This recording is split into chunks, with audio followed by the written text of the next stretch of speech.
we still don't care. Anytime, anywhere. And now, the World Tag Team Champions. Cock back the hammer, watch me lay them down. Saw face the villains, we don't play around. Nobody make a sound. On, grab your women and children and get the safer ground. The king's done like the Jamaican town. Futuristic flow, dark start with a laser sound. Leaving nothing but a vapor trail. And my bass heavyweight, no shake, I'ma break the scale. Inspector, we have followed your instructions to the letter. Let me just cut to the chase. You have a bucket of weight. Yo, hello, and welcome to the WrestleCollective Weekly Podcast. I am your host, Jordan Slick Blair Carter, but of course, I'm never here alone, always with the collective crew. Today, a little shorthand today, but we're still going to give you the good information and laughs that the collective always brings. We got Grumpy Omega. How you doing today, man? Still heartbroken over Kyle and Takeshita, man. I don't know if I'm going to get over this. A lot to talk about on that. It was a great Double or Nothing weekend and a pretty decent follow-up to Dynamite. That is something we'll be getting into later on in the show. We're also joined by Big Graps Ryan, the man who makes it all possible. How you doing? Man, my timeline has been in heartbreak and sorrow because they took away AEW's 2 gay ships right before Pride Month. They are in shambles. They took away Proto Sheeta and Jet Speed. I get it, but I'm Kevin Knight. I've been great. Hetero life partner, Jet Speed. No, shout out Jay Silent Bob. We are also joined by, you may have seen this man on Wrestling with Tism on Mondays. You may have heard his voice on Light the Fuse on Wednesdays. We're joined by the one, the only Mr. WrestleFish, Ryan. We got 2 Ryans. How you doing today, man? Oh, doing great.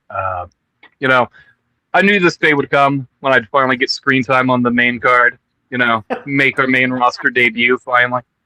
That's funny. This is a great week of wrestling, man. Enjoying the call-up? Oh, yeah. Hopefully that pay bump is just where it needs to be. Hopefully we don't get a pay cut somewhere along the line, You guys are getting paid for this? I know I wear a lot of hats, but it doesn't say TNA, so you guys don't have to worry about that. Listen, Ryan, give it 2 weeks. We'll have you wrestle in the Miz. You'll be all right. Yeah, or as he'll be an ROH in a month.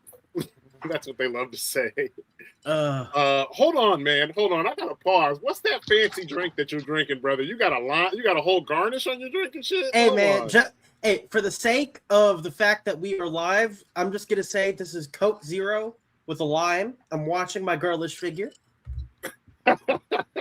What it actually is, I'm not gonna say on the air.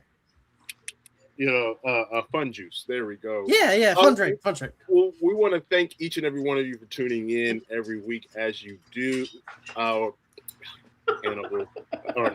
Advocate on his sabbatical. Yeah, advocates are always on one, as we say. Always on one. We want to thank you guys. Please make sure to like, subscribe, hit that notification bell, as you know when we go live every Thursday, 6 o'clock Eastern.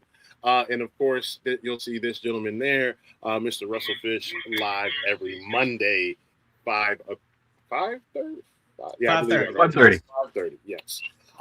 Man, a lot to talk about. Of a man that watched the product. Right. A lot to talk about today. We're going to be previewing Clash in Italy, just a little bit, talking a little bit about that, talking a little bit about Raw. Obviously, we're going to be talking about the great Double or Nothing that was this weekend and the follow-up to Dynamite from Dynamite. But before we get into all of that, Graps, what happened this week in wrestling history? Yes. I can't forget. I was doing a little bit of research for later, but we'll get to that in a second. Let me I accidentally clicked out of my notes here. I'm out of it today. So first up, May 26, 1987. This is like one of the first big incidents of kayfabe breaking before like the curtain call or any of that. The Iron Sheik and the Hacksaw Jim Duggan, they were arrested in New Jersey because they were while they were driving, they were suspected for possession of drugs and drinking while driving. But the big kicker of this was that these two were in a program at the time, and like this made headlines across like the nation. Yeah, I remember. And Well, don't remember, but yeah, I know about it. yeah, I was there. But like, so this basically, you remember how like it was almost 10 years ago at this point when Rusev and Lana got married, and they announced it when they were in the middle of the program with Ziggler. And I was gonna say, like, this has got shades of that. Yeah, the same thing happened here, where basically the program was kiboshed, everything was thrown out the window. But the difference is that both Hacksaw and Sheiky Baby were fired within a year. Ooh, I mean, so this, I remember going back and hearing about this. This at the time was crazy because, you know, heels were supposed to be ride with heels, faces were supposed to ride with faces. You know, this was during an age and an era where you were expected to maintain a like he was always Hacksaw Jim Duggan. He could never be Jim Duggan. He was always, no matter what, whether the camera was on or off, he was always Hacksaw Jim Duggan. So when this comes out, you know, hey, he's supposed to be a bad guy. You're not supposed to like each other.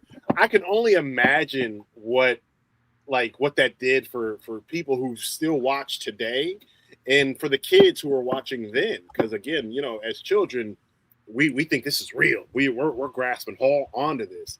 So no, this is a really good pull. That's kind of crazy. That I didn't know that they got let go within a year though. That part I did not know.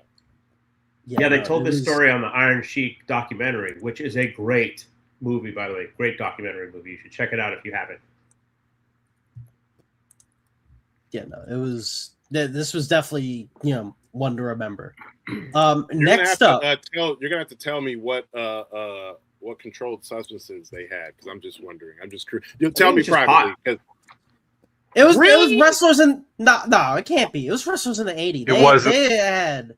Yeah, they was if their legend, if the legend of the Sheik is to be believed, a lot of party powder, absolutely. All I know is what they said on the doc, so maybe they PG'd it a little bit. Probably. They were at least, you know, watching a little bit of Christmas movies, you know, Frosty the Snowman, you know, at least. But probably at least. Yeah. We didn't hit Somas until the 90s, okay? Speaking of substances, May 27th, 1996. This happened during the first ever 2-hour Monday Nitro, because all the ones up to that point, you know, were 1 hour, right? Like a Rampage. But during the middle of a match between the Mauler and Steve Dahl, do you guys remember who any of those two are? No, I can't say I do. No. Neither do I, and I was there. During that match, Scott Hall hopped over the barricade and made his WCW debut. Oh. Hey yo. In a Canadian tuxedo, in an alter Canadian tuxedo too. And do you remember the infamous line? You may know me, something like that. I cannot remember. Yeah, you may know who I am. Yeah, but you don't know why I'm here. Which I thought was a great workaround, because if you know the story of the time, they were in limbo if he could use, like, he didn't have a name, you know, so they were still trying to figure out what he was going to call himself and things like that. Yeah, they couldn't tell if he was going to be Scott or Razor. Right, and so I thought that was a really kind of clever tongue-in-cheek. They got him sued. Thing. It got him sued? Please. WWE tried to sue them. Over tradition. They lost, by the way. WWE did lose this one. I do believe, but it was caught up in litigation. So that I did not IP. know. That IP and trademark infringement. I mean, a whole ass person is IP. Hilarious. Well, it's kind of funny, and that's kind of apropos to some of the news because that's of the out implication. Right. It's the implication. with it's kind of apropos with what's going on right now with the WWE ID talent can't use their name. They are now they all kind of get rebranded, into the machine that is the World Wrestling Entertainment business. So this is actually kind of funny because it's like when you think about it, like if this moment doesn't happen, I just wonder if everybody just would people be using their real names? Would people be able to copyright their own names? Like this kind, like again, the jumping of the ship and the creation of the NWO still has reverberations that are affecting the business to this day. Mm-hmm. And that great call, great moment. Man, yeah, no, this was a really, really great moment because what Kev came in 2 weeks later or a week later, and the worst fit possible, a guest shirt, a striped guest shirt. Look at the adjective. Shorts. Play. Look at the adjective. Hey, the biggest contribution, not only changing professional wrestling of all time, but because of Nash and Hall, wrestlers get paid today. Mm-hmm. Yeah, Nash, Hall, and don't forget Mark Marrow. Yeah, Mark Marrow had a lot to play. Johnny B. Good. Johnny B. Bad. That was the outsider's last rib. The Vince McMahon. Yeah, no, this was a great call. What else we got? So this next one's going to be a little more somber. May 23rd, 1999, Over the Edge. Oh, come on, man. I had a feeling it was around the anniversary. Mm-hmm. I had a feeling, but man. Yeah. For those who don't know what happened, and because I assume most of you guys do, the listening, during Over the Edge 99, Owen Hart has the Blue Blazer was supposed to come down on a zip line, and unfortunately, the zip line malfunctioned, and Owen Hart fell to his death. And for some reason, that night they still decided to carry on with the pay-per-view, even though all the talent, everyone was visibly distraught and upset. This brings up a good discussion, and if we can, I want to take a little bit of time because this is a good discussion. First off, I want to say rest in peace to Owen Hart, one of the greatest to ever do it. Literally, he is the other half of my favorite match of all time. My favorite match of all time being brother versus brother, Owen Hart, Bret Hart, WrestleMania 10. And also, I got to give a shout out because they did great work. The Dark Side of the Ring episodes, because it's a two-parter. I implore everybody to watch it. It is really, they do a very, very good job of explaining everything in detail. Even what they show you the hook, they show you pictures that you may not have seen before. I saw a picture in those episodes that I never saw before that still kind of lives with me and haunts me to this day, honestly. And I don't want to describe it. If you want to ask me, I'll tell you later. But yeah, no. So I want to talk about the onus of the show must go on, right? Because in hindsight, it's very easy to say that was a bad decision, right? But you got to think at this time of the company, where you're at in the company. I don't give Vince many outs. Matter of fact, I don't give him any. So I guess this will be the first, but it's kind of hard to blame the guy, maybe. What do you fellas think? I vehemently disagree. Go ahead, please. Jordan, you're a football fan. Grumpy, you're a football fan, so you're gonna understand this analogy I'm making. Ryan, I don't think you're as much into it as we are. So, well, we don't get football down here in the fishbowl. Yeah. So there was I forget how many years ago. It was a few years ago at this point, though. I know. The Buffalo Bills. Yeah. Oh, yeah. The Buffalo Bills were playing the Cincinnati Bengals. Oh, yeah. And there was what seemed like a routine collision, and Damar Hamlin tried to tackle. I forget who it was, but then he went down, and because of the freak nature of it, ended up suffering a heart attack on the field. And ultimately, while there were talks of possibly resuming the game, the game, unfortunately, or not unfortunately, but because of the nature of what happened, the game was indefinitely postponed and then ultimately canceled. This was the one where Skip Bayless tanked like, his career, right? Can we? Skip Bayless has tried and failed to tank his career somehow, many a times. But regardless, it's different time though. We got the time and like I'm just to play a devil's advocate as if he needed one. This is a time where there's no social media. There's not even cell phones, right? Barely the first few cell phones are out, right? And also, it's not the NFL who is making money hand over fist, who can easily cancel a game, right? And again, I'm not trying to be the advocate for the devil because he doesn't need one, but I think it's a little. I'm saying it was a tough call to make. Do I agree with carrying on the show? No, especially if you watch that Dark Side of the Ring and you like JR. No, I'm not saying like it was a tough call. I was basically agreeing or disagreeing on the decision. Decision, yeah, I know we're on the same page, but it's. I think it's a tough call. I think it's just a really, really tough call. Fish, Grumpy, I would love to know what you guys think. So, I'm not sure if you guys have seen the documentary, but there's not too many times where Vince talks about this in the decades since, right?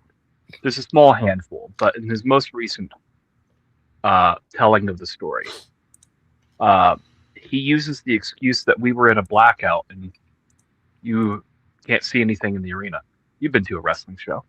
You've all been to wrestling shows. You can still see a lot of the arena while the lights are out. You can still see the wrestlers in a blackout. Yeah. Like the only thing that's black in a blackout is what the camera can perceive. Right? Yeah. And they get to determine that. Yeah. So I think a lot of people saw. In fact, I think everyone in that arena saw what happened. And the problem is, this is where we are going to look at from the devil's advocate perspective here. You just 10,000, 20,000 arbitrary number. I don't know what Kemper Arena holds at capacity. But still thousands. Thousands of people just witnessed a man fall to his death, and you're just going to cut them free to go like to the wrestlers who this is someone that they knew just died effectively, right? Some of them possibly assumed he died on Impact. He didn't die on Impact. He died on the way there to the hospital, right? But you just watched the event that killed him, right? I feel bad for the wrestlers specifically who had to wrestle in that ring, but from a psychological standpoint, you can't send thousands of people home and then travel on the road, right? And leave those families with small children in the said arena and have to explain to them what just happened, why do we have to leave immediately. So it's a shitty situation no matter how you look at it. Should the show have been stopped? Probably, yeah. But at the same point in time, thousands of people are now traumatized and they need a distraction. Grumpy, what do you think? I hadn't thought about it that way, and that's a lot of great points, Fish. And I've never put on a show in an arena, but the logistics of what it would take, and to make those decisions like split second at the moment, while you're still wondering if he's going to be okay, if he's going to pull through. Do you send everybody home? Again, I don't want to make it harsh and cold, but do you give them refunds? What do you do about all the arena itself, the venue, as far as whatever contractual obligations you had? And all that is happening right away, all at once, and the fans don't know what's going on. Yeah, it's great. It's easy to say in hindsight, however many years later, couple decades later. But man, I would not have wanted to be the one to have to make that decision with so many things you have to think about all at once.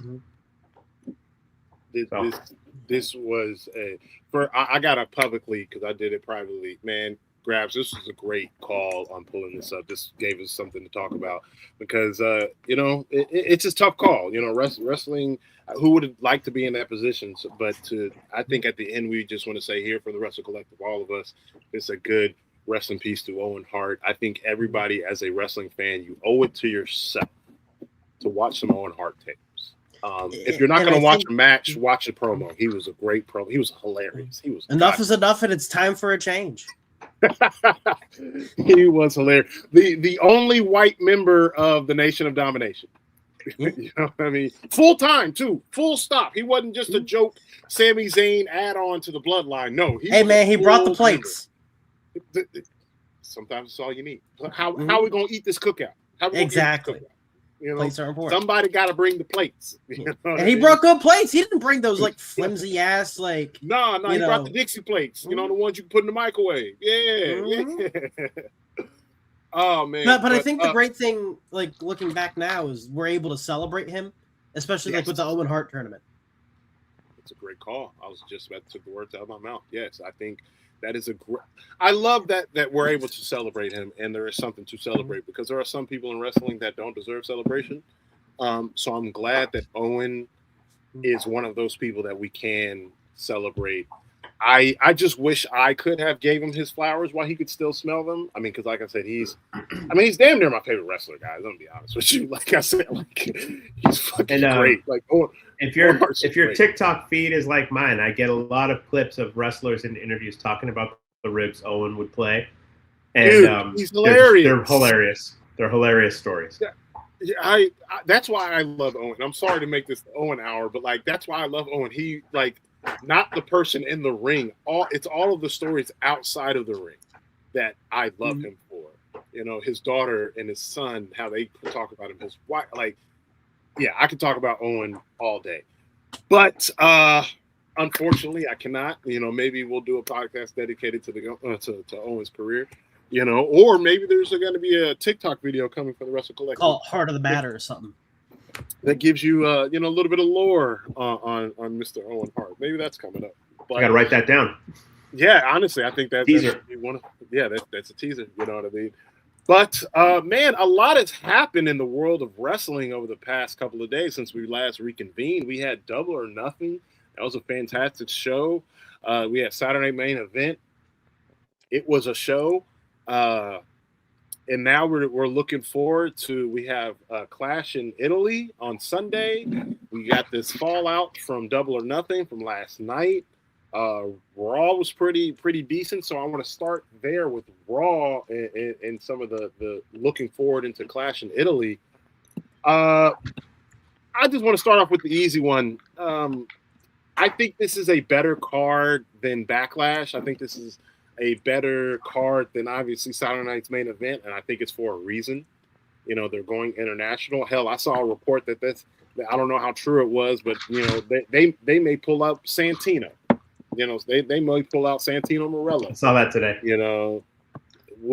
I think they are putting their best foot forward when they go international. I can't blame WWE for that. They put their best foot forward when they go international. But I do want to start off with an easy one, and that's Brock Over. Because if you didn't watch Raw this past week, you didn't miss much, but you did miss a very important promo, which I said it earlier on No Dirt, Just Dialogue. You can catch that on every other Thursday. We'll be off for the next 2 weeks. Myself, Andrew Baydala, Juice Springsteen. And I said that this was the best Brock promo that I've ever seen him do. Personally, I yes, it was pre-recorded. Yes, it's edited and whatnot. Sometimes that's the best element to be in. But I thought this was absolutely fantastic. He pretty much said, "Hey, look, yeah, you beat me. You did a good job. You beat me. But now you got a retired Brock Lesnar coming after your ass." And that he matter of fact, he opened up. He said that victory cost you more than you're probably willing to pay. I'm paraphrasing, but I thought that was a really, really good line. And then, of course, the reaction, you had Oba come out, and confront Paul Heyman, which I thought was cool, saying, hey, little fella, I'm not going to hurt you. Last time I came out to beat Brock Lesnar, this time I'm coming to kill Brock Lesnar. A little bit of overkill, if you ask me, but I'm locked in for this. I mean, after the 5 F5s, after this promo, I am absolutely locked in. No, I'm not no Brock shooter. No, I think Brock Lesnar, the person, is a questionable human being, but Brock Lesnar is the character that we are being presented and shown right now is doing pretty damn good. Grumpy, I asked you to watch the promo before we started the show, so it's still fresh in your mind. And so I want to get to what you think about this promo, what you think about this program. So last week I talked about how they made sure to tie up all the loose threads about his supposed retirement in the ring. They moved him to the alumni part of the roster. He left his boots in the ring and walked off. They picked the perfect person to do it, because if anybody could call their shot about when they're going to retire, it would be Brock, and there's not a damn thing the company could do about it. Now for him to come back and did a very, very good job of explaining his mentality at that point in the ring, in front of that audience. Again, a very good job of closing the loop, making sure all the loose ends were taken care of. This was flawless. I got to give them credit. They pulled this off flawlessly, and the way that they've done it really makes you invested. Because like you said, now you've got a Brock who is retired, and he's got nothing to lose. So Oba is in for the fight of his life with a man who has nothing left to lose, and has only one goal in mind. Yeah, this is a Brock that doesn't want a championship, that doesn't care for the accolades. So, like he said, he's retired. I just want to beat Oba Femi. I give them so much credit for how they pulled this off. Coming from you, that's a hell of an endearment. Credit, thank you, Mr. Fish. What did you think of this promo? Are you any more excited for Brock Oba? Did this take you out of it? Maybe. What do you think? So I caught the Oba side much earlier in the day, because I did go back to watch Raw highlights in preparation for today. I watched the Brock Lesnar side of the action just before we went on, as Grumpy was watching it, actually. Because I didn't see that. They did not have that in the Raw highlights. But Brock Lesnar has sold me on this match. Oba, though, a little disappointed. Everyone who feuds with Brock Lesnar says the same thing to Paul Heyman. I'm not going to hurt you, Paul. Paul, I'm not going to hurt you, but I need you to take this message to your beast. Everyone has said this. Paul Heyman, Seth Rollins, Triple H, John Cena, Taker. I could keep going. Taker, yeah. Taker also has hurt Paul Heyman too in other situations. So, but I will say, Oba left me wanting more, but Oba is still in this introduction phase of his character on the main roster. They're not really letting him flesh out who the ruler is. And I need a little bit more, just is what it is on that side. But Brock Lesnar, my issue with the storyline is I'm retired. Well, you're retired, but you're coming back to have a match. Are you retired or are you not retired? Yeah. Bluetooth connected. Like, it is what it is, but either way, I was a Brock shooter. Brock used to be one of my favorite wrestlers, one of my favorite acts. There's a reason I have an undisputed championship title belt sitting here on my desk, right? Brock used to be one of my guys, right? I can separate the art from the artist, but the man himself, questionable. Right. I agree with that. Yeah.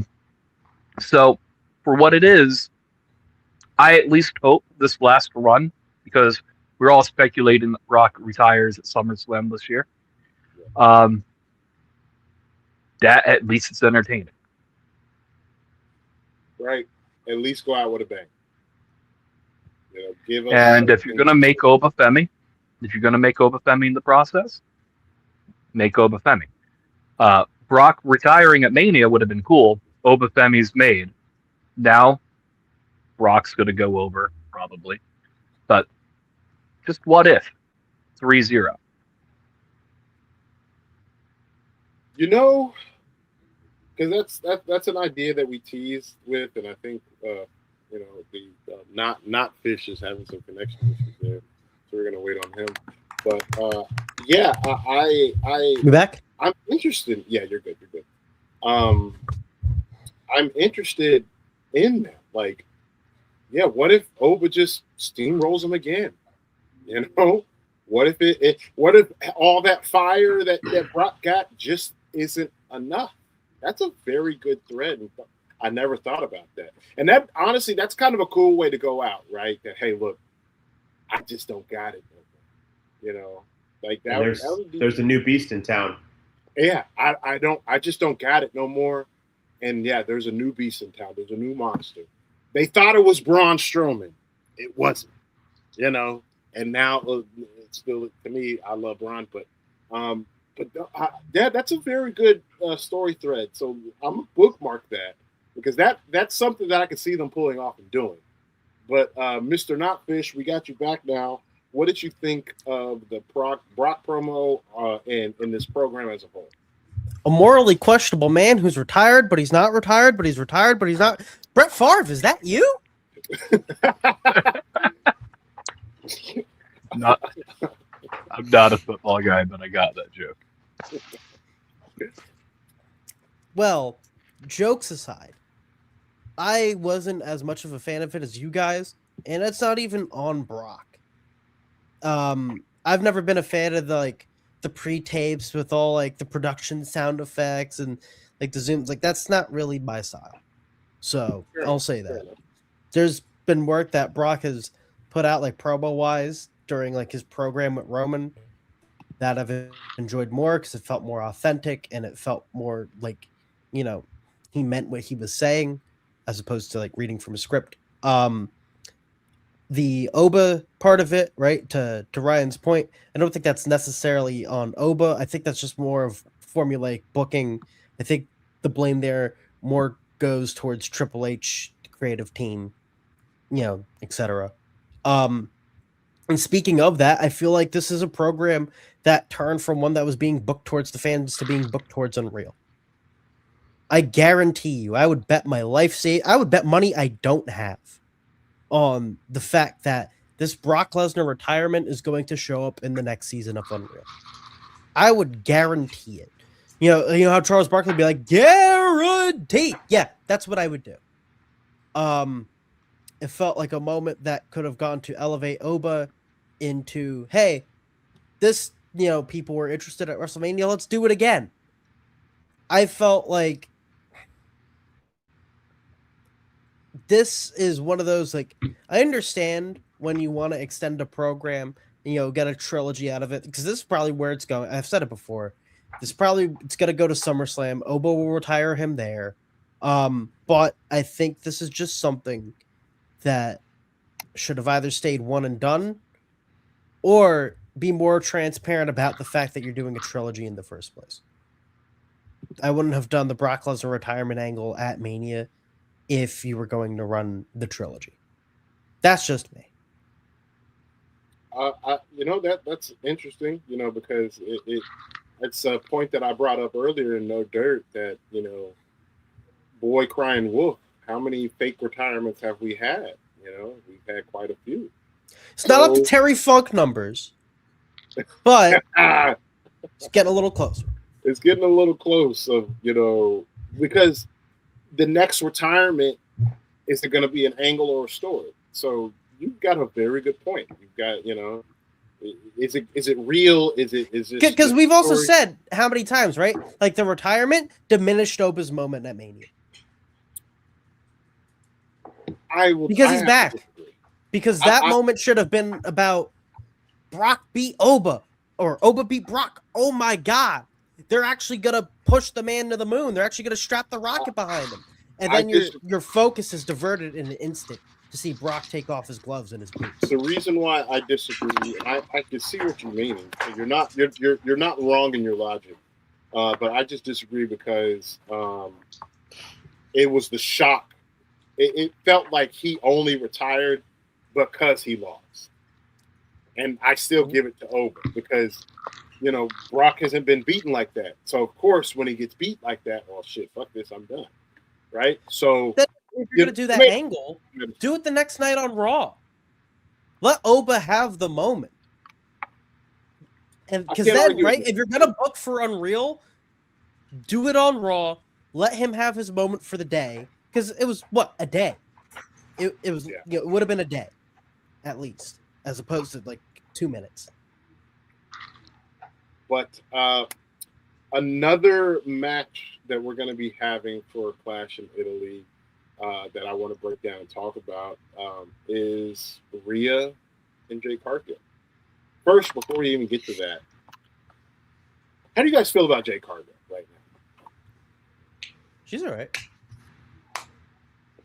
Anybody else? Taylor should have beat her for the TBS title. I'll die on that hill. No heat. No heat. No heat. She feels very. As she kids say, was hot at a point in time. I mean, she is hot. I mean, she's a very beautiful and attractive woman. Not taking that away from her, but her act has cooled off tremendously because Rhea she's has just kind of there. Yes. Yeah. I feel like she's kind of there. And so therefore I think Rhea's going to take it. I'm kind of, wondering where she's going to go down on the card. Is she going to be the next women's U.S. champion after this? Or is she maybe back in the tag scene? And go back into a program with Tiffany again? What happens? That's what I'm saying. Like, what happens with Jade after? Because I think it's a pretty far gone conclusion that Rhea wins this match. Yeah, I think we could probably all agree, right? What happens to? Because Rhea, obviously, she, like you said earlier, she's a made woman. There's nothing she could probably do wrong in that company. Fans will still love her. Fans will still have fanfare for her. Jade, not so much. They're still getting used to her. Even though she's been there for a while, she's still, the fans are still kind of getting used to her. Hell, they put her with B-Fab and Michin or Mia Yim. I don't know what she's going by these days. I think they just call her Michin at this point. Michin? Because I thought she went back to Mia Yim for a while. But anyway. That was a couple years ago. Like, she did a little flip-flop, but I think they settled on Michin. I just don't know what happens with Jade. So I'll ask you guys this. Where do you see? Do you think that she's just another talent now, or do you think they could possibly maybe reheat some old nachos and get her back in the main event scene? Fish, I'll start with you. Wrestling is cyclical. Her moment is done for now. Whenever they're ready to bring her back up, they'll bring her back up. Tiffany Stratton went from being the main event, and now she's the mid card. So, very few are established to be main eventers for the run. Rhea is that. Jade to be determined. But as I said, heatless right now. So Grumpy, what do you think Jade is possibly missing? What do you think is that one thing that can get her some heat? Is it that her promo style isn't, she has a very, Jade promo style, right? Mm-hmm. Her in-ring work, maybe not the most crisp, but, it's solid. She's gotten better, What do you think it is? When she was in AEW, she had Mark Sterling, who is a great mic guy. He's a great hype man. He's the great smarmy lawyer who the crowd loves to hate. He's doing great work. Yeah, he's doing great work now with the Premier Athletes. But I think we didn't get to hear Jade talk much on her own in the AEW, and I think that was to her benefit. She only talked to the crowd through Mark. She was too good to talk to the crowd. She was above talking to the crowd. And that was like a little bit of arrogance, a little bit of a chip on her shoulder, which not a chip on her shoulder, but just the arrogance that really gets the crowd going in a wrestling audience. You take that away from her, and she's got to do it on her own. That was a strong point for her. So, but like Fish said, there's nothing wrong with taking a step back for a while. She's probably still going to be prominently featured because they paid so much money for her, because she has such a striking figure. They've invested so much into her. But there's nothing wrong with chasing the mid-card belts for a while and then coming back up later. You think she'd benefit from like a change in scenery? Maybe going to Raw, getting some new people to mix it up with? Yeah. Because to your point, right? You move her over to Raw. There's also, you said like maybe having a mouthpiece would really help her. Who's one of WWE's most well-known mouthpieces that's currently the mouthpiece for a faction on Raw? Paul? Do you think Jade could be a great Paul Heyman girl? I think she should be the first Paul Heyman girl, because technically there is no Paul Heyman girl. So I think that would be honestly pretty damn good. Honestly, I like where you're going. You put your creative hat on today. I like that. That is actually a pretty damn good call. Because you're also saying with Jay, right? Who on Raw also has no program right now that's supposed to be in a prominent spot? I'm blanking. Sorry. Gonna have to help me on this. The women's world champion Liv Morgan. Well, I think that's an injury thing. Personally, I think if you ask me, I think that's why she's not on this Clash in Italy card, and why we haven't really seen her do anything. But even right? But what you're saying though, it works. Mm-hmm. And even then, right? To counter that, Liv has a couple of lackeys that Jade can work with until, if Liv were injured, before she gets to Liv. There's Raquel and there's Roxanne. I'm not going to lie, brother. Jade versus Raquel. Listen, that's why it goes on Raw. You give it 10 minutes. The work. I do not want to see that match. That match would stink. Listen, let's be honest. There's a good bit of matches on WWE cards we skip anyways. Oh, big facts. That's why I'm not going to talk about every match on this Flash Italy card. I'm sorry, Cody Gunther's probably going to be good, but no one cares about the story. Sorry, guys. Which is correct, because there's been seeds planted for a program with them for years. Do you remember when Cody won his first Rumble? Cody was 30, and who was number one? Who broke Ray's record in that Rumble? That was Gunther. That was the Gunther starting up. That's when it was that Rumble. I was like, oh shit, they believe in Gunther. Mm-hmm. There's that. Cody then eliminated Gunther the next year, right? And then there's the whole Crown Jewel Championship angle they like to do every year. Who was that last year? Cody and Gunther. That's why, and I'm glad we quickly transitioned.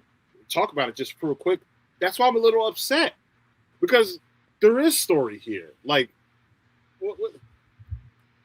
Gunther just feels like a placeholder until CM Punk is ready to come back. Mm-hmm. And maybe that's the case. Maybe we figured it out. Maybe we're the smart marks here. But this guy's the career killer. Mm-hmm. At least threaten Cody's career. At least threaten his life. Something.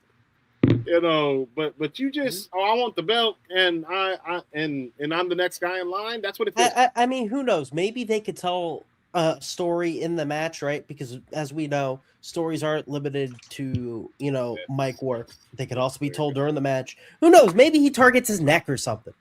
But that remains to be seen. Mr. Fish, what do you think? What's your take on Cody and Gunther? Guntherism is dead. It's been for a while. But no, real talk. They could surprise me here. I just don't see it happening. Cody Rhodes is the champion. They've teased CM Punk and Cody at some point in the future here. When is it going to happen? I don't know. But that is the next goalpost. So do with that as you will. Gunther, I think the retirement gimmick that they gave him, the career killer, has been more of a burden on him than a blessing, if you will. He's run out because of Brock Lesnar decided that he was going to retire at WrestleMania. Chris Jericho did not come back like was supposedly planned. Rey Mysterio is just not interested in having a retirement match with Gunther, from what it appears, because he was the rumored opponent for Gunther at WrestleMania. Then Gunther gets in another match for WrestleMania, and then Rey Mysterio suddenly cleared. Okay? Just saying. You have to have some level of follow-up through this, so maybe, this is going to be that big shocking moment, because Gunther did retire John Cena. Right? The greatest of all time? No. But the greatest in the last 25 years. Because Rock and Austin's, their run at the top was nowhere near as long as Cena's. So, this is what it is. So, maybe Gunther does it. This is how you have to follow up. That's how they had to reheat Brock.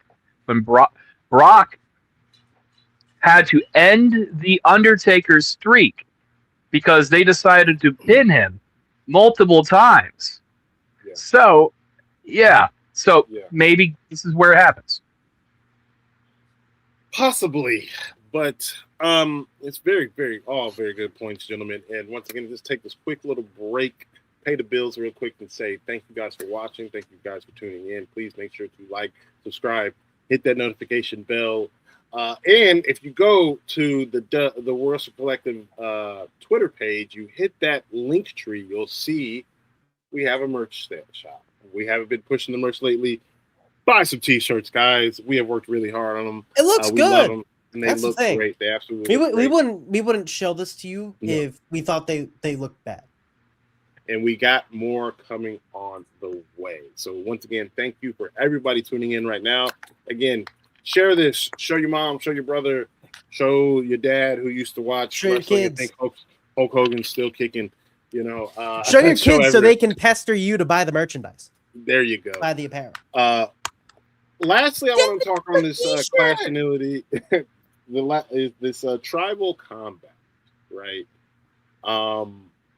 I am interested in this because I believe it's for the title. It is for the title. So it's for the title and for the head of the Ulafala. table. The Ulafala. Quick question. What's up? Who let this guy in the studio? I know. What? There we go. We got. Oh my God! Crashing the party. Late. Late to work as always. Those late fees are going to go into my rate. Spot by being late, Dev. Things were going so Put the fees on my tab. Just for that, Dev, buy another T-shirt. We got Jacob Fatu and Roman Reigns going at it for not only the WWE World Heavyweight Championship, but for the Ulafala in tribal combat. Hey, I like how the idea of tribal combat is like this thing that exists outside of WWE. It feels like it can happen at any moment between the members of the bloodline and that family. That's really, really cool to me. I like that aspect. But before I realized it was for the title, I had Jacob going. I was thinking that Jacob could pull this off. I wouldn't mind seeing a table headed by Jacob. But Roman ain't dropping that title anytime soon. He damn sure ain't dropping it in Italy. Sorry, my fellow Italians, but He's waiting for Saudi. Probably. Yeah, I got Roman winning, but the idea of tribal combat and whatnot, I'm still interested. It's gonna be a good match. It's gonna be a solid match. Again, I do want to just point out that, man, Jacob Fatu, not even hitting your 5-year mark in the company, and you got a second main event match with Roman Reigns. This, for the title. You've already been on one brand. You're getting moved over to Jacob has made himself into a star in his very short time with the company.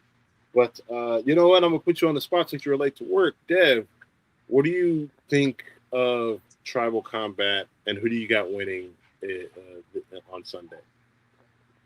I think in Jacob's case, he is a very compelling and engaging character, but I don't know if he's made himself a star. I think WWE just happens to have a leniency for Samoans, and they happen to, fetch I think the term was most Samoan mind control. mind control. Sometimes, If I'm referencing the image correctly, Samoan mind. you know what? Advocate has been mind controlled by Samoans. The more I think about it, and if you watch our streams, that sounds about right. Remember when he was a Roman shooter? Because I was like, "Fuck Cody Rhodes, put the belt back on Roman." That's why he's out of here. He's not coming back here. Don't ask for him anymore. Yeah, this match is missing something, and if this match wasn't missing that one thing, it would go Jacob's way. It's missing a third person for a 3-way. That's why Jacob's not gonna pick up the title. It's missing Jey Uso for the triple. Can you put his comment back anybody? Oh, whoa! Did you say he was missing Jey Uso? You could have picked anybody, Dev. All right, I think that's enough, Dev. Everyone, that's enough, Dev. I didn't say I would pick him. I'm just saying that's who would go in. Let him back on. Wrestle. Yeah, I got Roman. My bad. down there in the fishbowl, who you got? You got Roman, you got Jacob. What do you think of the Tribal Combat? It's really hard to just look at it from a paper standpoint. I see the match on paper. I see Roman Reigns. I see Roman fresh 2 months off of a World Championship title win at WrestleMania. And I have severe PTSD from his Universal title run. This reign could last another year, and it still wouldn't even come close to what he did before. So Roman Reigns Roman's reigns can last pretty much however long he wants them to. I just know that he isn't slated for any tapings for the month of June. So it's Pride Month. That gives me. I'm celebrating for my people. This is what it is. He's not here for the month of June. Maybe there's a sliver of hope. Fatu wins it. Catch lightning in a bottle. Strike while the iron's hot. Right? You beat Roman down to the point where he not only can't acknowledge you, but you take his title. And then we run this back at the end of the summer.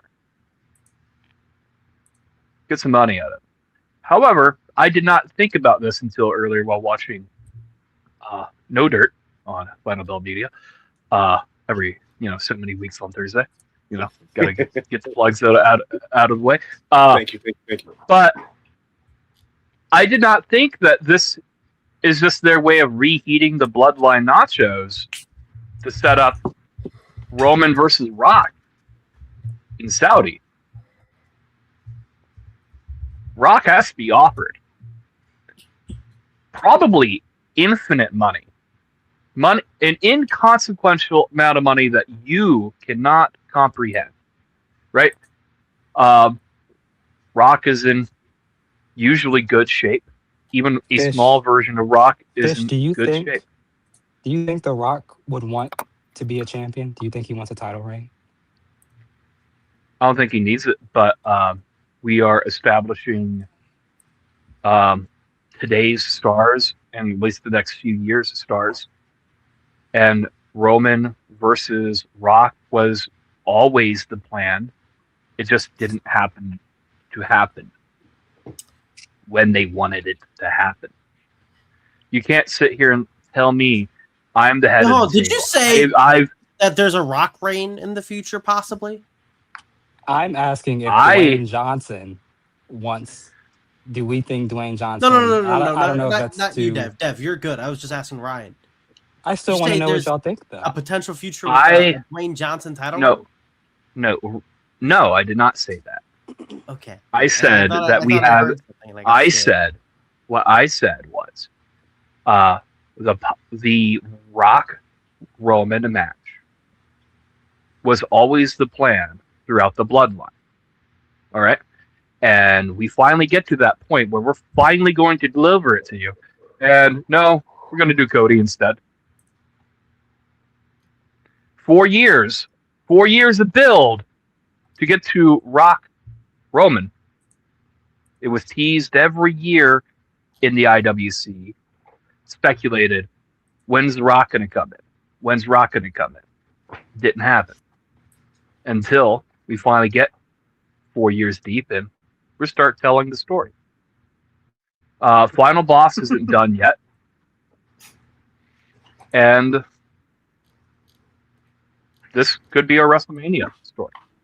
I would like. I don't think Brock. I don't think Dwayne wants a title run because they created the People's Belt for him.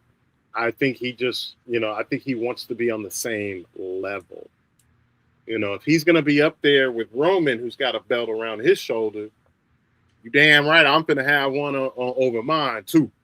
You know what I mean? That's why the People's Belt was created. So to what Fish is saying, I think he's got a little bit of levity to that. I think that Dwayne is known to have a bit of an ego. One last thing. Roman's title is Tribal Chief. The Rock's literal royal title is High Chief. Well, actually, is all there. Yeah. High Chief Sayuli. Wait, uh-oh. I think we may have lost. The Jets got him. I'm still here. The Okay. SUV not get me. My mic just decided to bug out for a sec. I think Roman's title is actually original Tribal Chief 1. OTC 1. I hate that shirt, by the way. I hate the OTC shirt, but I hate it. I think it's one of those. I hate OTC in general. He beat Solo. Why is he still original? He's still. Yeah. Just give me the best. Listen, I get it. It gives him a cool chant. OTC, OTC, OTC. I hate that. I generally hate that. But we'll end it with you, Ryan. What do you think about Jacob and Roman? Because Grumpy, I know you don't give a shit. I'm not going to waste your time. I love you to death. Well, I think I'll make it short and sweet. I don't think it's a bad idea for Jacob to win. Let him sink or swim as the head of the table. I think there's a funny story where Solo tried and failed. Jacob's going to try, and whether he succeeds or fails, and Roman will show back up to see if I don't know. Roman will show back up to take the title back. So I think there's a story you could do there. Grumpy, did you mention Solo and Jacob as if they were both a part of a certain equation matchup that the three of them could compete in potentially? Dev, I hadn't thought of that, but now that you say it, it's making sense. How does he do this? How does he do? I think it's the best thing to do. Honestly, it's a spell. It's got to be a spell. How does he do this? He manages to weave his way in and throw in a three-way. Yeah. How does he do it? Think No, but about if it. there's one thing I despise, You know why? It's part-time champions who take the belt and go home, and you don't see the belt on TV for a month. I hate In that. fairness, Roman wanted to work more. I think something's happening. I think something is wrong with This backstage. fucking microphone. I swear to God.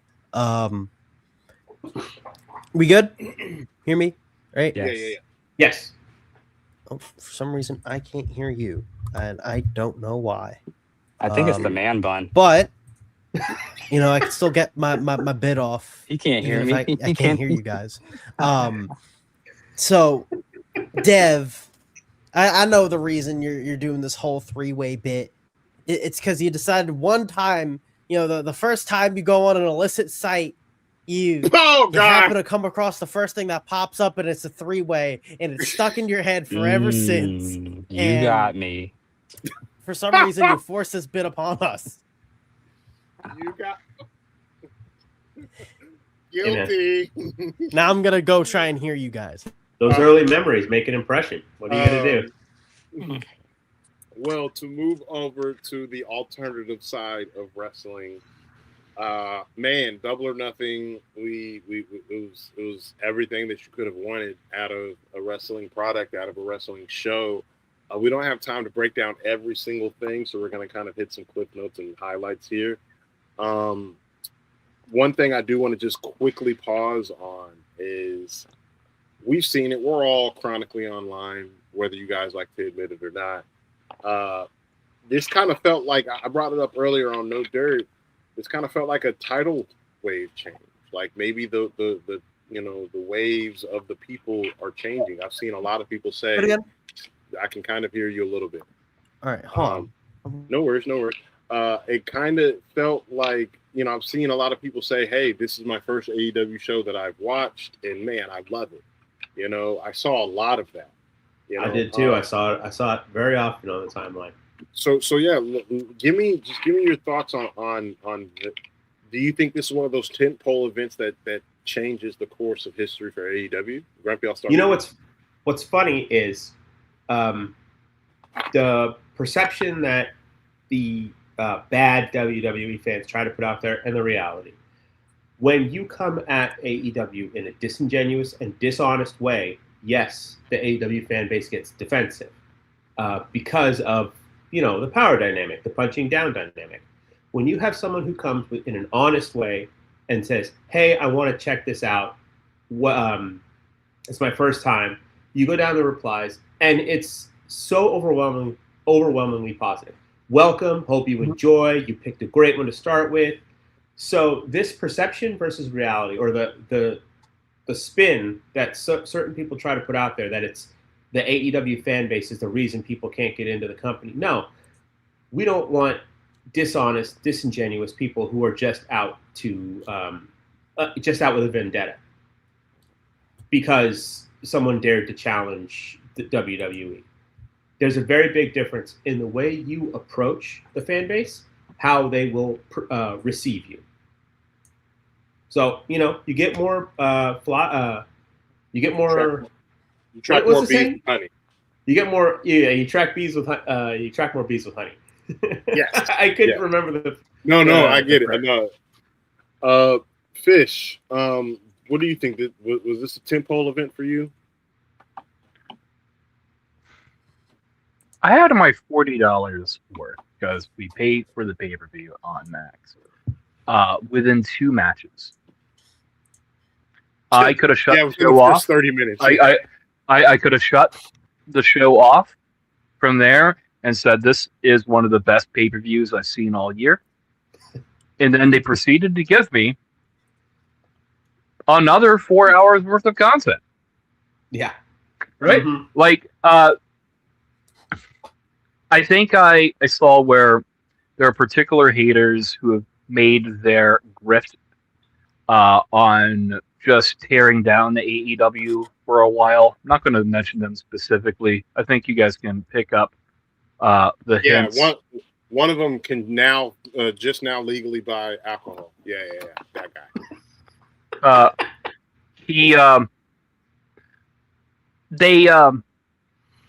said that this is probably the best pay-per-view they put out all year, maybe a top 5 all-timer, right?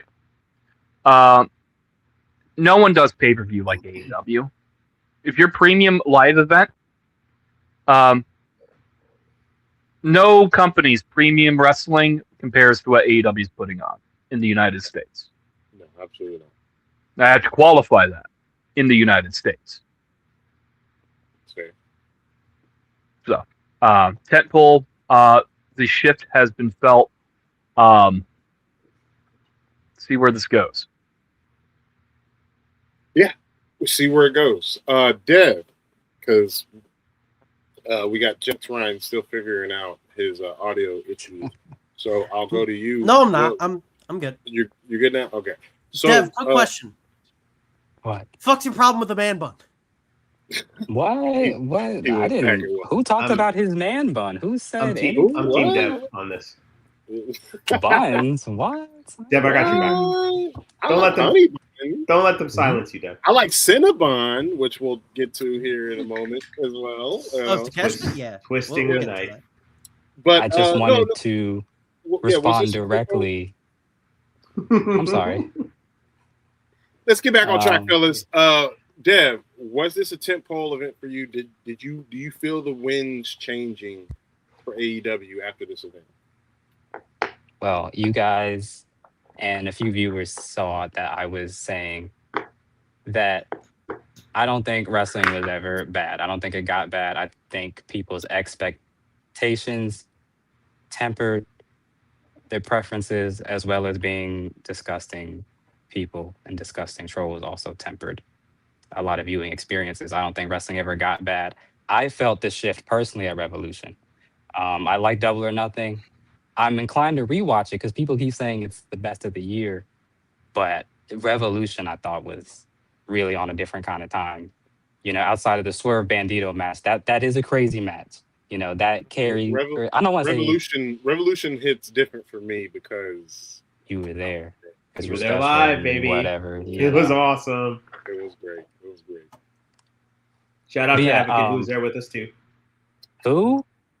He's the guy who used to be here. He wears the mask. Yeah. We don't know. He's in team. He's making an impact. Ryan, I think there's something in your room you could get to summon Advocate to channel him. Yep. He's found a system. So, you know, like I said, he's paying his dues. He's going to do what he has to do. He's going to pay his dues. And maybe we'll give him some screen time after he makes an impact. He's found a system. I'm sorry. That's funny. And I agree completely with what Grumpy was saying. It was so eloquently eloquent. Fuck. Damn it. It was really well put. Advocate wouldn't really mess that up. Advocate fucked you up. That's funny. Lights were too bright. He was poking at my voodoo doll while I was trying Dev was about to praise me. Let him finish. Okay, I will finish. It was so well put.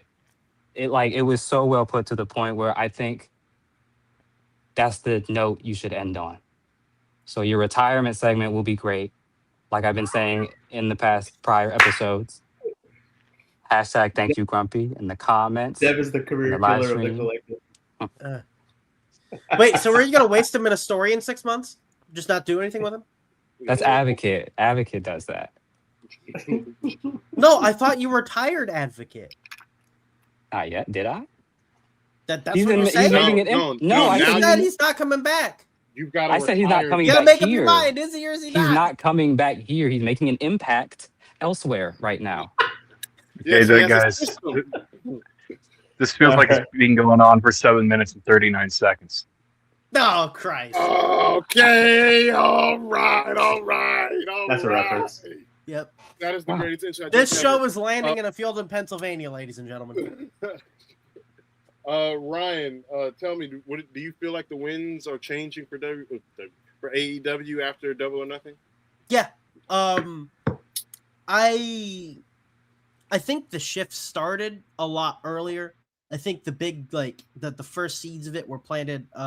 You guys remember Spring Breakthrough last year in 25? Yes. you remember the 6-man main event, right? For the trios titles. And this was the first time the Death Riders lost a big match and everyone was cheering and celebrating, you know, it's similar to like what happened at the end of All In. I think that was sort of where it started creatively and sort of built and built and built. Like I think Revolution was a tentpole event. I think All In was a tentpole event. I think this was the firm shift in public opinion. I've been seeing a couple of content creators who really only touch on WWE. One of them I watched, for almost like a decade at this point, who he, more recently started covering wrestling as opposed to like some of the other stuff that he covers. But he's a self-described WWE lifer and said that Double or Nothing was better than any WWE event this year and was the best event he's ever seen since Mania 40. I think there's a clear shift in public opinion regarding WWE and AEW, right? I'm not an expert on business metrics or anything like that, so I'm not gonna get into that. I'm gonna leave that to the people who have more expertise on that, Jeff Jarrett, Andrew, so on and so forth. But from a clear, just creative perspective and a clear public opinion perspective, there's been a shift, and it's in AEW's favor. And I think it's going to take a good bit for it to go back into the favor of WWE. I remember there was someone who compared this to a lot like WrestleMania 14, where WWE was the clear number 2 to WCW, both creatively and business-wise. I'm not going to say what happened afterwards is what's going to happen here. I think it's very different. But creatively, and I think amongst fan perception, there's a similar effect where they had been quietly building their guys. And Mania 14 was like, hey, this is what we got. And that was sort of that shift. And I think that's something similar to what we have here. Well, we've had a lot of fun this show, so we got about 15, so we're gonna just kind of hit some highlights, and then there's two things I kind of want to close the show on and talk about. Both have to do with Dynamite and Double or Nothing. But some of the highlights from Double or Nothing, we've got Cope and Christian, brand new AEW World Tag Team Champions. Swerve coming out. Swerve once again showing that he has the best gear, or some of the best gear in all of wrestling, with his Michael Jackson tribute. I thought that was really cool, really great. And put on, God, Swerve just steps it up another level. I want to see him wrestle weekly again. I understand, why he's not, but man, I miss him, seeing him weekly. Let's see what else happened. Tekla retained, of course. Tekla being the badass that she is. Good God, keep the belt on her for as long as humanly possible. She is just so good. We had probably the weakest stadium stampede out of all stadium stampedes, but it was still very good in my opinion. I love the Reservoir Dogs opening. That was absolutely wonderful doing that. A lot of fun and hokiness.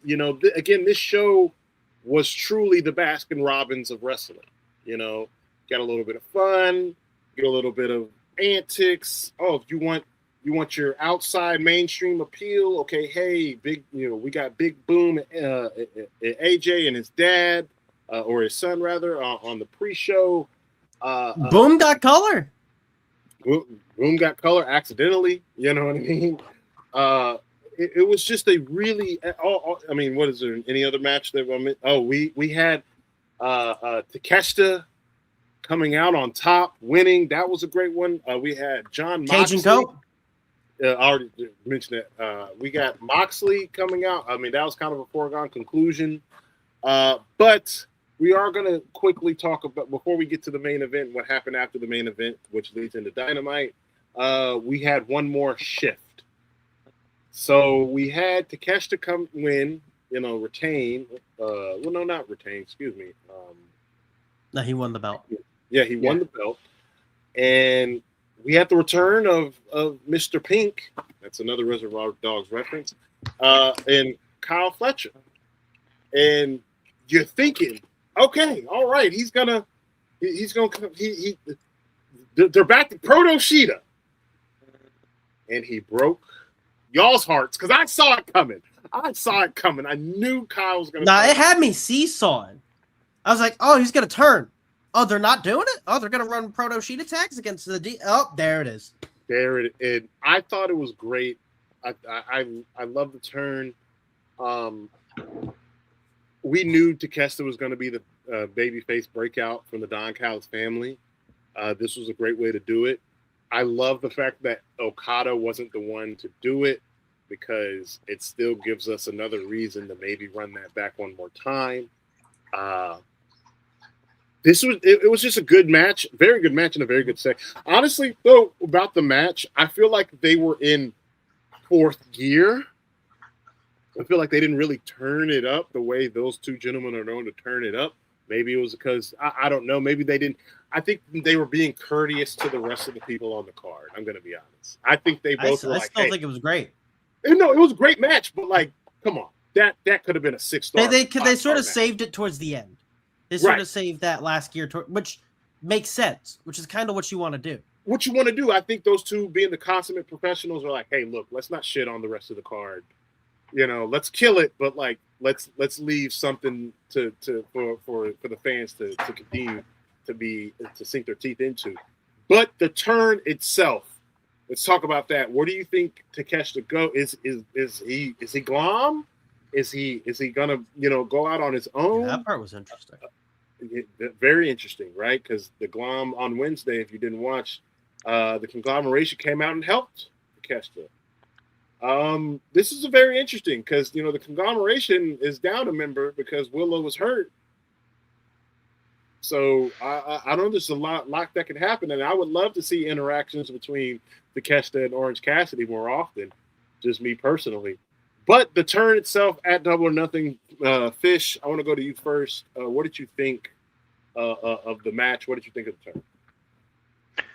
The match is absolutely beautiful, but there was a few points in the story of that match where I can say Takeshita deserved it. All right. Don Callis, through better or worse, has had the best interest of both men, relatively speaking, in his heart.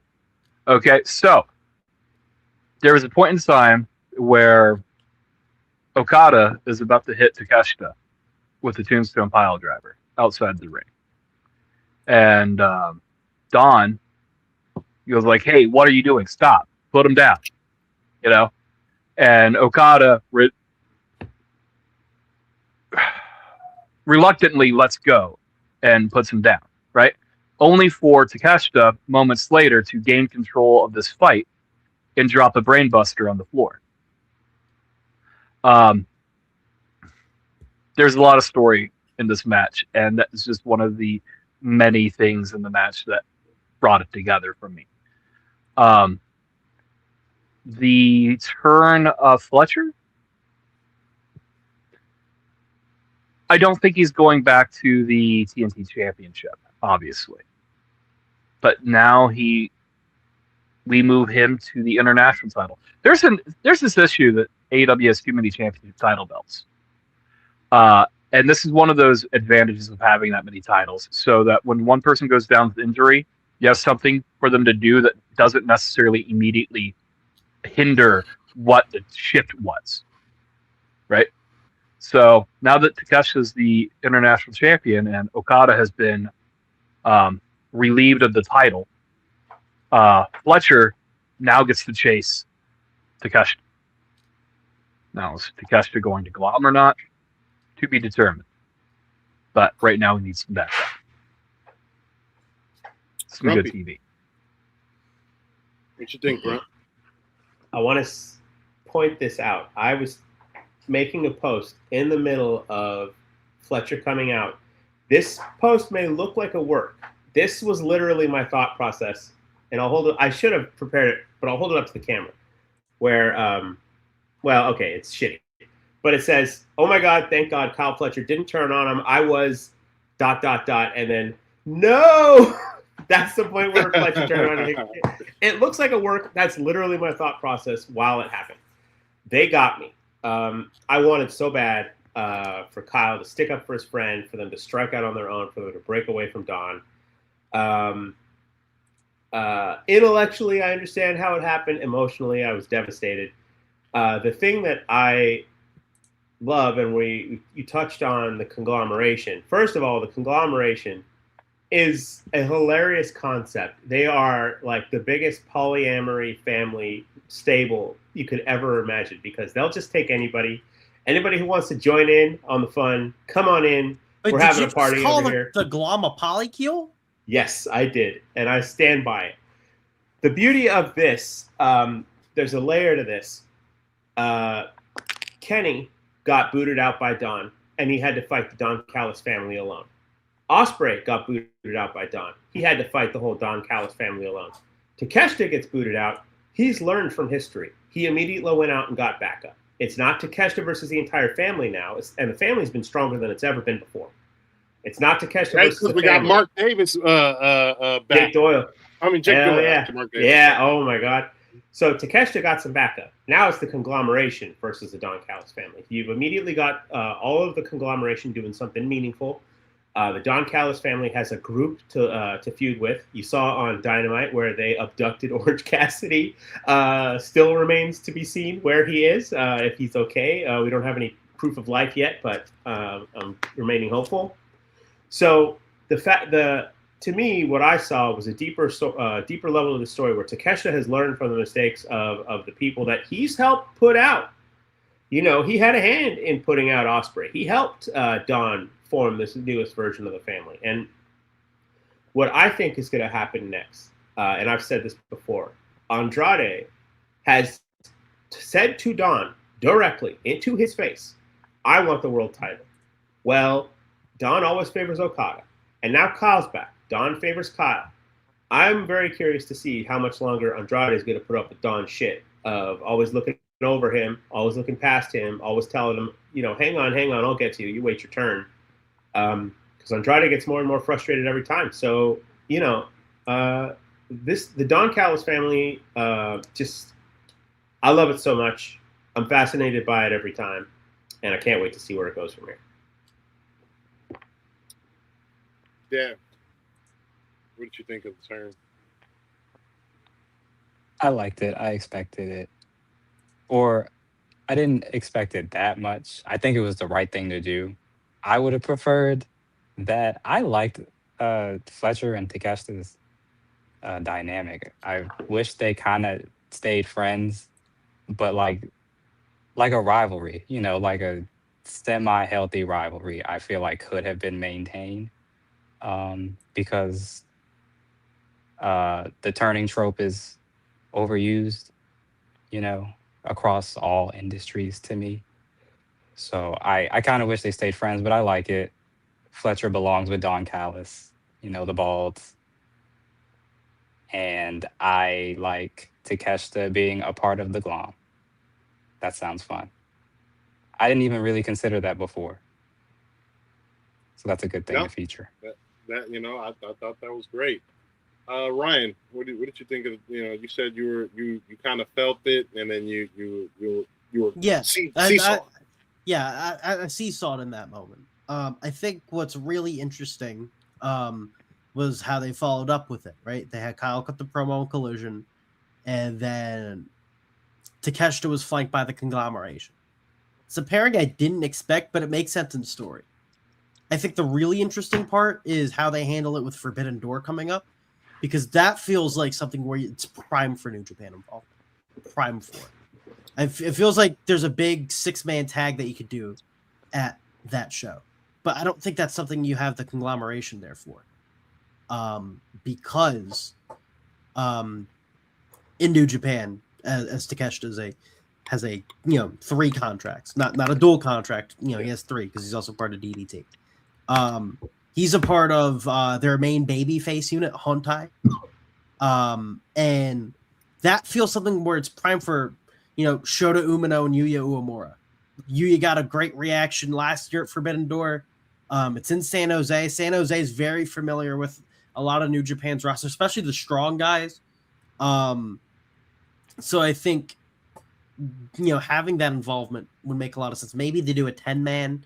I wouldn't be as, happy with a 10-man as a 6-man, but I think this is something that you carry through Forbidden Door, through Redemption, into All In. Speaking of Mr.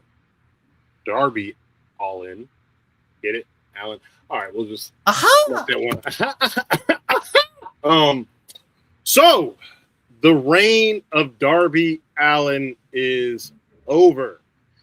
MJF defeated Darby Allin at Double or Nothing. MJF is not bald. He didn't go to Turkey for no reason. He spent 30 grand on that hairline, and y'all gonna see it, okay?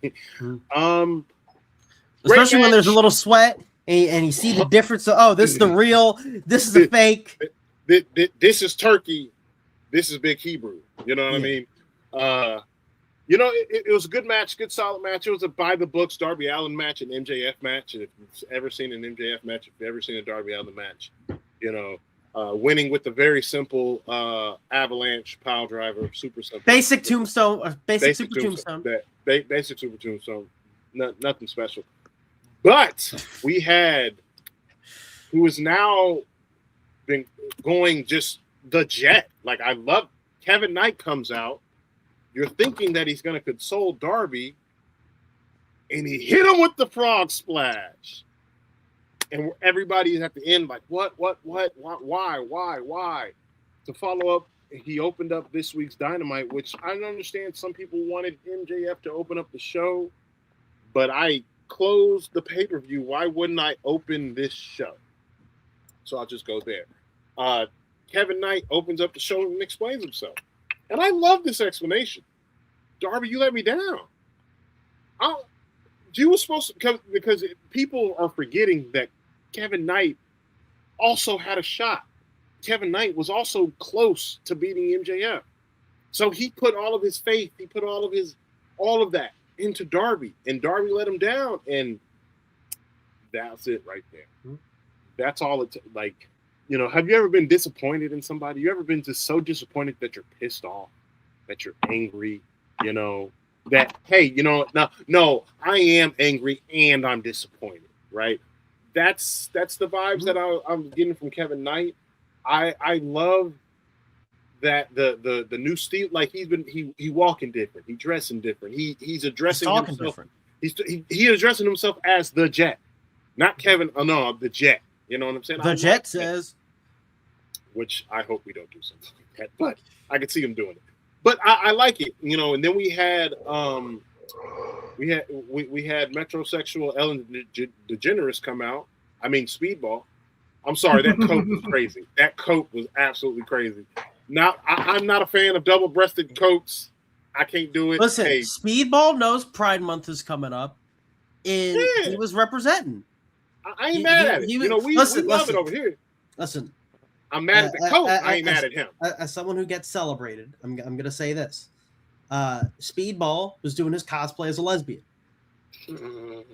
And I think he did it really well. And I'm really happy to see Speedball in a prominent singles program. Yeah, so Jet Speed is done. Jet Speed is over. Yep. It is officially done. They're officially over. I love the turn from Kevin. I think this is going to be. We all knew he was going to be a star. This is, he's had star-making moments. This was a star solidifying moment to me. Mm-hmm. That we are going to be seeing a lot more of Kevin Knight. We're going to be seeing a lot more of the Jet. I'm excited. I'm ready. I'm happy for it. And, seeing him and Speedball go at it, I think is going to be a very, very, very good match, because those are two guys who kind of know each other, know the offense, and I'm pretty sure they're going to play off of that in the match. But Grumpy, I'll start with you. What did you think about MJF's win, and what do you think about Kevin Knight's turn? I knew in my head that MJF was going to win. I still wanted to see him bald. It would have been hilarious. But the fact that someone said it in the post Dynamite space last night, so I'm stealing this, and I forget who it was, so I'm sorry for not giving you credit. The way Darby's run, his championship run went, his open challenge format, he attacked it like he attacks everything, without regard for personal safety, without any future forward thinking, and without any planning. And it's Slick, you'll get this reference. When Bane broke Batman's back, what did he do for a year leading up to it? He kept sending wave after wave of attackers at Batman. He wore him down over the course of a year, and he finally was able to take on Batman at his weakest and broke his back. I'm not saying that MJF coordinated everybody's open challenge, but Darby was wrestling at every opportunity, at full steam, taking incredible amounts of punishment. MJF got a version of MJF was fresh. He had not wrestled that entire time, as maybe he did. I don't know, but if he did, he didn't wrestle that entire time. He came into that match 100% fresh. He got a weakened Darby. He got a tired Darby, even though Darby would never admit it in a million years. But he had the clear advantage because he waited for the opportune moment. So to that, I can't argue with the result of that. As far as Kevin Knight, again, this is another moment where they close the loop on this. His reasoning made perfect sense for a guy who has been a babyface the whole time to suddenly turn heel. Why, Kevin? Because he beat MJF, and he didn't get the belt. So why not Kevin Knight? Why does he have to watch Darby lose the match that he should be in and that he should have won? That should be his belt right now. Yeah, that's his mindset. I love the way you attacked that. So it made perfect sense to me the way that he explained it. We'll go to the fishbowl. What do you think? Well, those are all some great points there, Grumpy. There's something else that was said a few months ago, and someone's trying to call me. Don't you just love it? There's something said a few months ago.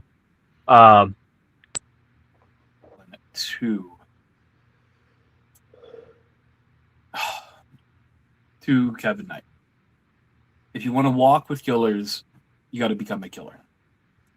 Yes. Most dangerous. Most dangerous. Great. Good call, Fish.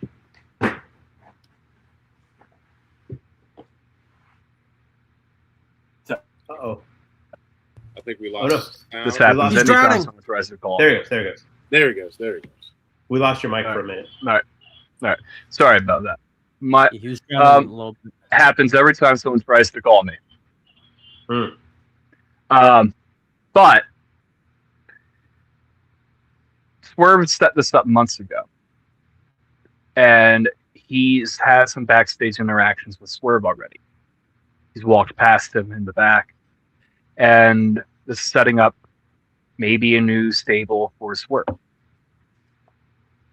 And that could be where we're going. Maybe Swerve can make and take Kevin Knight to the next level, because Swerve Strickland is a main event established guy. This is the most important pay-per-view. This was the most important pay-per-view AEW's had all year, possibly ever, right? And it was ended with Kevin Knight. So they believe in Kevin Knight. Yes. I can't wait to see it. So. I like the way you put they believe in Kevin Knight, because they ended their what's being touted now as their biggest pay-per-view of the year, and then started the very next show with him. It's a great point. A very, very good point that they believe in Kevin Knight. This talk that Kevin Knight's the future. The future is now. Ryan, what did you think? I don't know if I can really add anything onto this, because I think everything I wanted to say has been said. They believe in Kevin Knight. I really like to see where they go from here with this character. And I wouldn't be surprised within the next 2 years if he's AEW World Champion. Yeah, I could 100% see that. See that. I hope so. I'll put it because Kevin. I'm just thinking Kevin Knight with that man. I don't know who he faces. I don't know if it's going to be a face or as a heel. But the future is now. I don't know if I had said this publicly. And I think I might have said it privately. I don't know if I said it publicly. Part of me thought that Speedball should have been the one to turn, because if they had turned Kevin Knight, he would get so over they'd have to turn him back babyface anyways. I wouldn't be surprised if we see that. I wouldn't be surprised if, because he'll have heat for a bit, but I think it's going to be like a Kyle Fletcher situation where they just cheer him anyways. And I think it's going to get to a point, like, you know what I think it's actually going to resemble a lot? Swerve. Because if you remember when they first turned Swerve, he was a great heel. The crowd was behind him. Whenever Swerve lost, people would be like, oh my God, I can't believe Swerve's losing so much. He should start winning more. And then he gets in the program with Hangman. Gets so over, they have to turn him babyface anyways. And his next program with Samoa Joe, they put the belt on. I think if you get him with the right babyface, I think that crowd will get so behind him that babyface will have to be like Hangman or Sami Zayn, where they have to turn him and do a double turn. And I wouldn't be surprised if they catapult Kevin Knight to another level. Dev, I love you to death. Even though you're late, you're going to get the last words on this, and then we're heading home. Last to arrive gets the last words. Advocate stinks. And Kevin Knight versus Swerve Strickland on Dynamite is still one of the best matches of the year for me. I'm glad that dynamic is paying off. It was an easy layup, between the two of them anyway. So I'm just glad to see the direction the two of them are going. Well, I think that is going to kind of do it for us. We had a lot to talk about. We kind of went off the rails a little bit, but that's what we do here at the WrestleCollective. We have fun. We enjoy each other. It's what we do. Man, what do we got slated for the future? We got Queens Road. Maybe I think a couple of weeks. Yeah, I think within the next week or two. Yeah, in the next week or two. So definitely check that out. Again, if you don't know what Queens Road is, Queens Roads are. If we're wrong, they'll let us know. They'll let us know. It is our podcast dedicated to all things. Dev's here. Wrestling. Dev, any clue? Yeah. He probably ain't got no clue. We love women's wrestling. That's what it is. That's why that's what Queens Road is. The date of the next upcoming Queens Road episode is to be determined. Pretty soon, though. Determined. Are you guys gonna? Because I know we didn't get to it here, Dev. Are you guys gonna talk about how there wasn't a lot of women featured on Dynamite this week? Yes, we will. And there was only one women's match on Raw this past week. Yeah. But the Golden Company, the Golden brand, otherwise known as NXT, stacks its cards with women. That will be a great subject for Queens Road. People need to know. It's a great vanity project going down. Huh. Mm-hmm. You're not the only one who can do it. You're not the only one who can do it. Yes, we've got Queens Road coming up, and of course, on every Monday you can catch this gentleman over here, Mr. Ryan Fishbowl. Every Monday with Wrestling with Tism. I don't know if they're doing another 2-man box. I think maybe possibly. I think James is also on a sabbatical, taking a little bit of time off. He's He's negotiating with the budget cuts. Yeah. It's, again, I got my Carlos Silva hat on. But that is going to do it for us. We will be back next week. Same bat time, same bat channel. For Ryan, for WrestleFish, for Grumpy, for Deb, I am Jordan. That is going to do it for us, you guys. Thank you guys for watching. Please like, subscribe, hit that notification bell. We are the WrestleCollective. We'll see you next week. Thank you guys so much for stopping by. Make sure you like, share, comment, and subscribe. And until next time, this is the WrestleCollective.